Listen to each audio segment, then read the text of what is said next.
presenters. Welcome to the Kimberly Cloud Show. I'm your host, Kimberly Cloud, and I interview industry changers from across the globe about their past, present, and futures in business, innovation, and life. I enjoy helping people build their portfolios and bring out the authenticity of their business. Let's get started with today's guest. Hello, everyone. Welcome to the Kimberly Cloud Show. I'm your host, Kimberly Cloud. I have a very, very special guest here for the show today. Can you go ahead and announce to the world who you are and where you're calling from? My name is Jayson Johnson, and I am calling in from the San Francisco Bay Area in Richmond, California. Great. And let's just go ahead and dig into your past leading up into your present so I can dissect it. Yeah, go ahead. Yeah. You want me to go? Yes, sir. So I am originally from the Chicagoland area. I was born in the west suburbs, and I was born into a family where I'm the youngest. I have an older brother who is now a principal, and my father was a truck driver, and my mother was a factory worker at AT&T. So early on, I feel like I'll just say that I'm the black sheep of the family. I'm the only one that's really interested in arts and things of that nature. The rest of my family seem to be kind of engineers of sorts. But I think for me that was a challenging upbringing because I had these desires to work in art and to identify with it, but my family didn't. And I feel like there was, just a little bit of an alienation there. So I think that was hard for me when I was a child. Did you like music, or what kind of art did you do, Jayson? I drew a lot, and I didn't really get into music until later. I can't really recall very many moments when I was young that my parents played music in our household, but always really loved to draw and just kind of imagine, certain things and try to make stories out of those things. Okay, and how did it begin to take off in college and what you're doing now? So in college, I didn't really know what I wanted to do, but I knew that I liked meeting people. I knew that I liked talking, and I didn't really have stage fright whenever I had to get in front of an audience. So the most natural major for me was to go with speech communication. So I applied for speech communication and then got into that program and took a radio, TV, and film concentration, which How allowed did me. that work out? Radio and everything. Yeah, it was good. I actually tried everything because, I knew that I liked to draw. I actually drew for the school newspaper while I was there. But I also tried out the radio. I also tried out the news, which, try to be a newscaster, but, to catch up with the prompter, that's just not me. What did you draw for the college? I have to know. I worked on their, they have like a editorial comics section. So I would write editorial comics, and I guess my editorial comics were a little bit too, maybe too real, because I would find that the editor would always edit them, they would edit out something that I drew or change the wording around. So I didn't really like that medium because, I want the purest version of what I produce to go out to the audience. So And what did you talk about? What did you talk about in the news? What did you practice? Because obviously you practiced some, right? Yeah. So for the news, we were just doing the, just kind of the daily student happenings. For my editorial comics, there was just a certain theme that you could pick and write about. There were times where I would write about the phone service that the university was using, and then I would offer a commentary that, maybe 1-800-COLLECT was a better option. Oh, And how I remember 1-800-COLLECT. Oh man. so, Yeah, you know, so I mean, like, what else did you what do you do now? We're leading up to now. I've seen the pictures. Spill the beans, Mr. Johnson. okay. Yeah. So now I work for my film company, Strike Five Films. I have presently written three feature-length projects that I am looking for funding for now. So if anyone is listening and that wants to talk, please contact me. But yeah, Let's that explore that. What are you writing and producing? Tell me more about it. okay.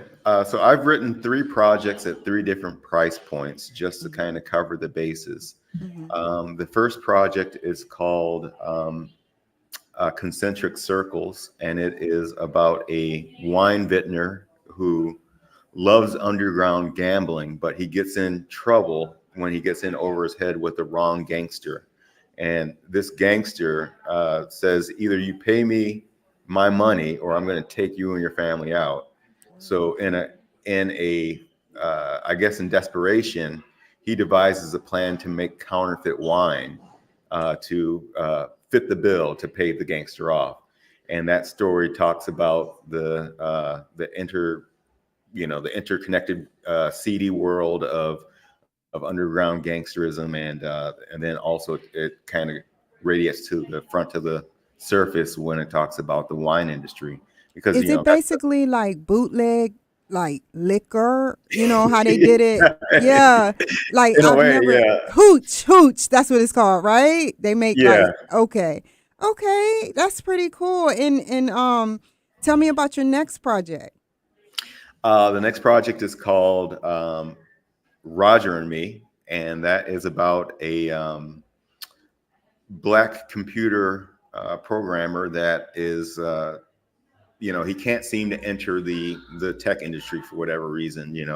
He's really talented but doesn't have the end. So one day after his girlfriend leaves him from another man, he attends an all-night hackathon, and while he does well, he falls asleep at the wheel driving home, and he crashes into a tropical goldfish store. And the story after that, he appears in front of a creative judge who tells him to carry a goldfish tank with a GPS infused unit in it. And the idea is for him to get from one side of the town to the other while carrying this goldfish tank. And he meets all types of people that attempt to separate him from this tank just by accident or just by desire. So How pretty long is interesting story. yeah, well said. How long is both segments? And then tell me about the last one. How long, like, have y'all done the video already? Is it in pre-production or how is it? No, so I've written both of them. The I'd say both projects are respectively an hour and 45 minutes, Mm-hmm. approximately. Mm-hmm. But yeah, we haven't really made anything. I was thinking of making a proof of concept video to kind of pitch that to investors, but I have not done that as of yet. But I have pitched these projects a couple times and had some interest with investors, but so far I haven't found the right match, because you don't want to just have someone that will just give you money. You want to have someone that also cares about the project and wants to see it succeed. Have you been pitching to investors? I have probably about 4 or 5 times. I've gone to pitch festivals. I've met investors personally. I've done some pitch festivals online. So just trying to keep busy and trying to keep the dream active. I think that the more you do, the luckier you get. And tell me about the third project. The third project is called Grip Tape, and it is about a undocumented immigrant that is living in his van with his uh, type 1 diabetic daughter. And after their Medicaid benefits get canceled, he goes through extreme measures to make sure that his daughter can have the medication that she needs, which some involves robbing a bank and getting away on a skateboard. Wow. And how long is this movie? This movie is about um, just a shade under 2 hours. There's this place that you can sit up there and go to, and you pitch your idea to them, like and get like a loan or something. It's just a idea I'm throwing out there. But you know, what other things have you been working on, and are you a spiritual person? I am a very spiritual person. I believe in God. I was born Baptist. Um, well, not born, but we went to a church and went to a Baptist church and spent a lot of time there. I became born again when I was probably about 16 and went to Bible college probably about 10 years ago. So, so yeah, Cool. so I I feel like although I struggle and Christians seem to get a lot of flack because the public wants us to be perfect, and when we're not, then that's when they point the finger. But I'm as flawed as anyone else. I definitely have my shortcomings, but I try to keep Jesus at the forefront of what I do and at my mind with each day. Do you have any children or a wife? No, I don't have either. Um, Okay, I okay. would love to have that, but it's just for whatever reason it hasn't materialized. Tell me how Mr. Jayson Johnson Day go on a regular. Because obviously, that's not a bad thing. That just says that you're very strong and independent. So, how did you carry on your day towards producing on the regular? And tell me about that picture I saw with you producing in the background. Oh, okay. So let's start with that picture in the background. So that Okay. was me making my last film called Thought, and that was me at the monitor making sure that the image looked right. And Tell me about that film. How did it go? What happened? You got so much you want to share. yeah, it's an interesting title. So that film is about chatter in barbershops. How sometimes things can really be taken out of context.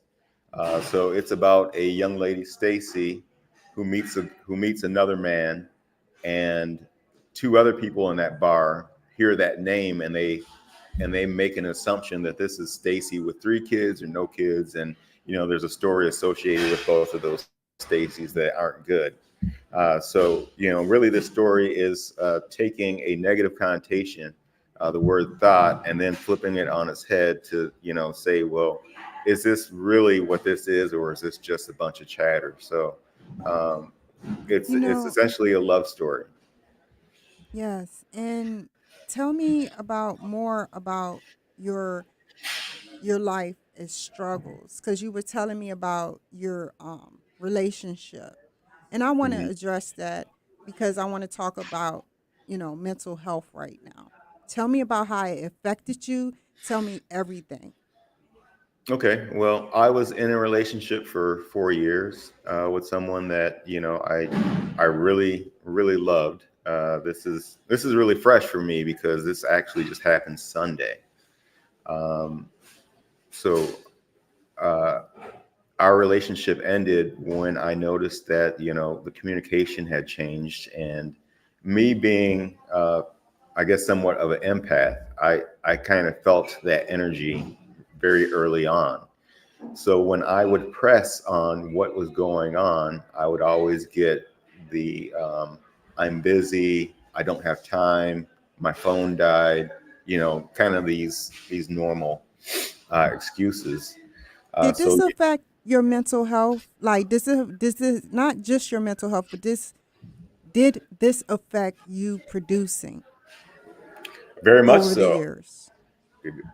Very much so, because when you are in a relationship with someone like this and it's a toxic relationship, you tend to give of yourself. It's almost like you're just throwing all this energy into a black box, and it's not being reciprocated um, in the same way.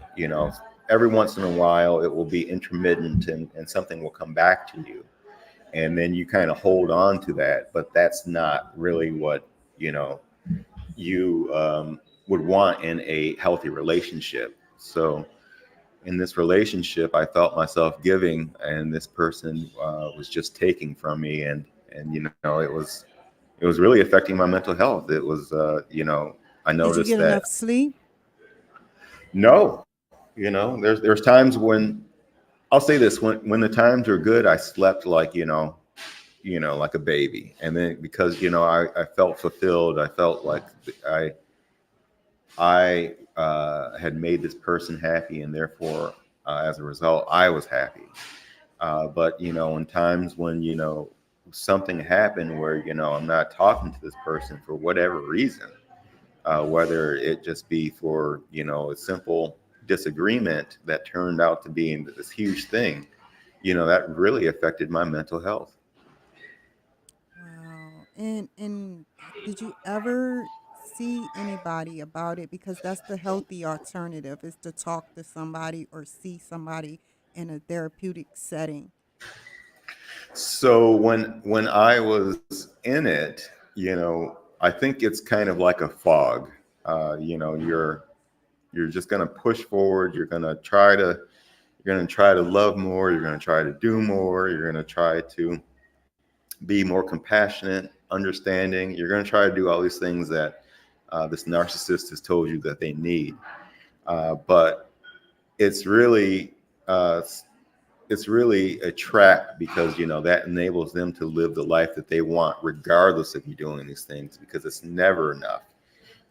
So while I was in it, I did not seek therapy, but now I am, because uh, there is a uh, I guess kind of what they call a trauma bond, where even though these things happened, you still feel very um, connected to this person. Well So said.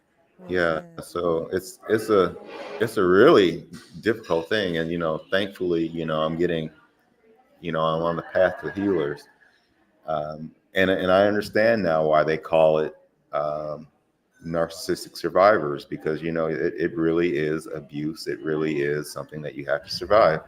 Tell me your view of being a narcissist. What's your definition of narcissistic? Well, I think it could mean a lot of things, but generally speaking, this is someone that did not receive positive reinforcement when they were younger, um, and they haven't matured to the place where they feel any empathy, and because of that, they can't self-soothe. They always have to have some type of supply. And what I mean by supply, that could be a friend, that can be a new lover, that can be purchasing things. It could be anything, but they have to have a constant supply that is afforded to them for them to feel okay. um, Narcissists generally do not like confrontation. They do not like criticism. They tend to lie. They tend to cheat. They tend to, um, whenever there is conflict, it's always the person's fault.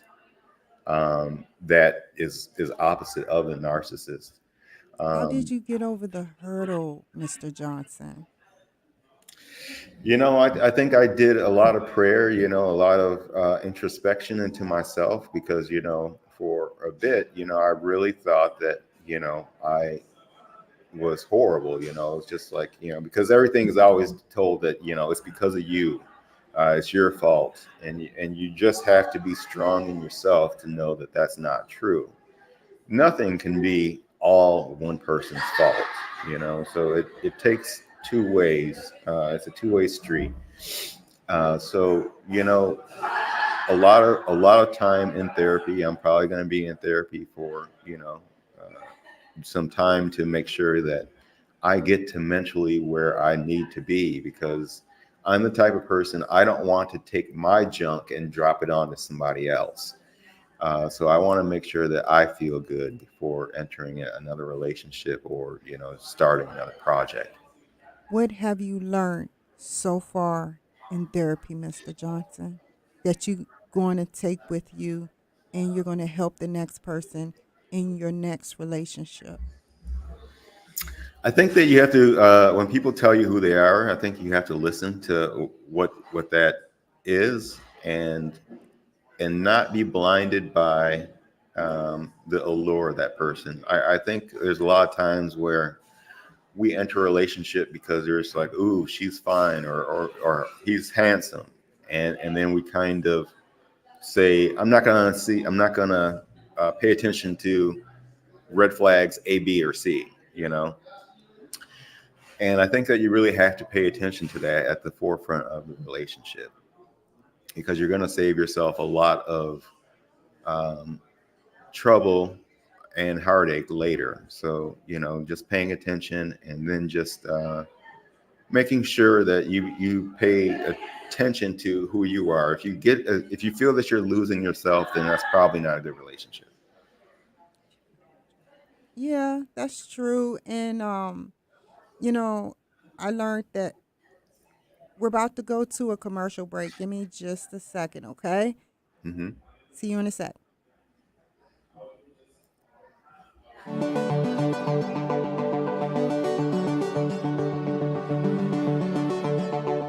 Hello, my name is Kimberly Cloud, and I have the Kimberly Cloud Show LLC. I would love to interview you to build your portfolio. I enjoy interviewing and have interviewed people like DC Glenn, the old school rapper from Whoop There It Is. Also, I've interviewed Will Roberts, 7 Academy Award winner, and he also played in the movie Oppenheimer. I strive to put you on MNN, Manhattan Neighborhood Television Network, in Manhattan, New York, DCTV, and District of Columbia Television Network, Santa Barbara TV in Santa Barbara, California, TAP TV in Lone Park, California, and NECAT. For details, you can call me at 253-304-6990 or by email at thekimberlycloudshow@yahoo.com. Thank you, and I hope to hear from you so soon. Over the years, you've brought them into your home. You were prescribed opioids after the C-section and after Dad's back injury. They helped when you were in pain, and you held on to them just in case. But did you know holding on to unused opioids puts your family at risk? Trouble with opioids can start at home with unused medicines such as pills, patches, and syrups. You can remove the risk and protect your family. Find out how at www.fda.gov/drug disposal. Like us on Facebook, facebook.com/1150kknw.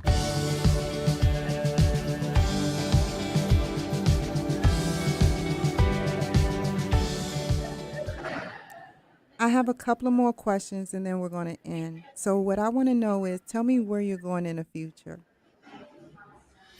I'm going in the future as high as I can possibly go. And I know that sounds really vague, but, I just believe that, as God's child, that he wants the best for us. So I'm going to continue to believe that. I'm going to work towards my goals. I'm going to achieve my goals in Jesus' name. Wow. And can you tell me what some of them goals going to be? A book, maybe a webinar? What are you going to do? Or produce a new movie? Probably write out to Spike Lee or Tyler Perry. What do you want to do? I'm going to see all the movies that I want to make in theaters. I'm going to see myself at the Academy Awards. I'm going to see myself on that stage with an award, maybe 5. We'll see. And then I'm also going to see my ministry send many kids to Bible college, because that is my ultimate dream, is to send kids to Bible college, to give them the opportunity to not only receive the Lord, but to understand how they can use their talents as well. Because a lot of times Christians are kind of bullied from the things that God has put in their heart to do. If you had to give a piece of advice, I have two more questions and then we're going to end. If you had to give a piece of advice to the young entrepreneur who want to be a producer and be in your footsteps, producing good stuff, quality stuff, what kind of advice would you give? You can never give up. You can really never give up. And that sounds like, that's not advice, but it's really true. There are going to be times when you get knocked down in this life, but you have to find the power to get back up. You have to find the courage, the strength, the grit to get back up and to carry forward, because there's nothing special about me, but through a lot of trial and error, blood, sweat, and tears, I've been able to make it this far. If you had to give a piece of advice to the entrepreneur out there that just needs advice, like seriously advice, because you done been through it, about mental health, what would it be? I would say that, reach out to try and get therapy.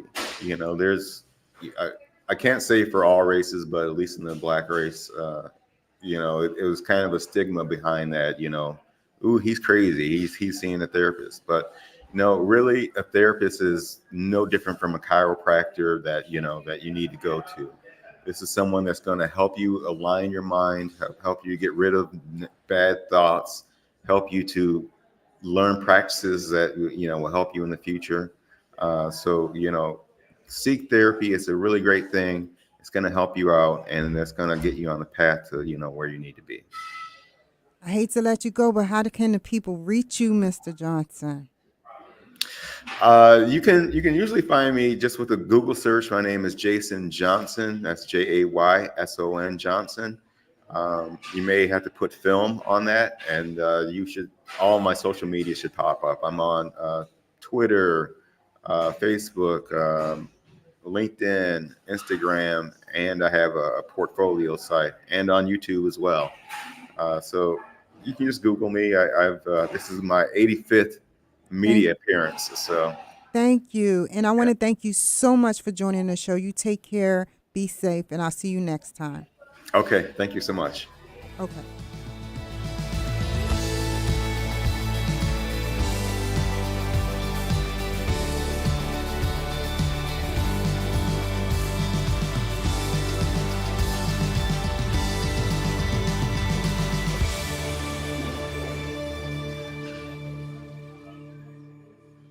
The views expressed on this program are those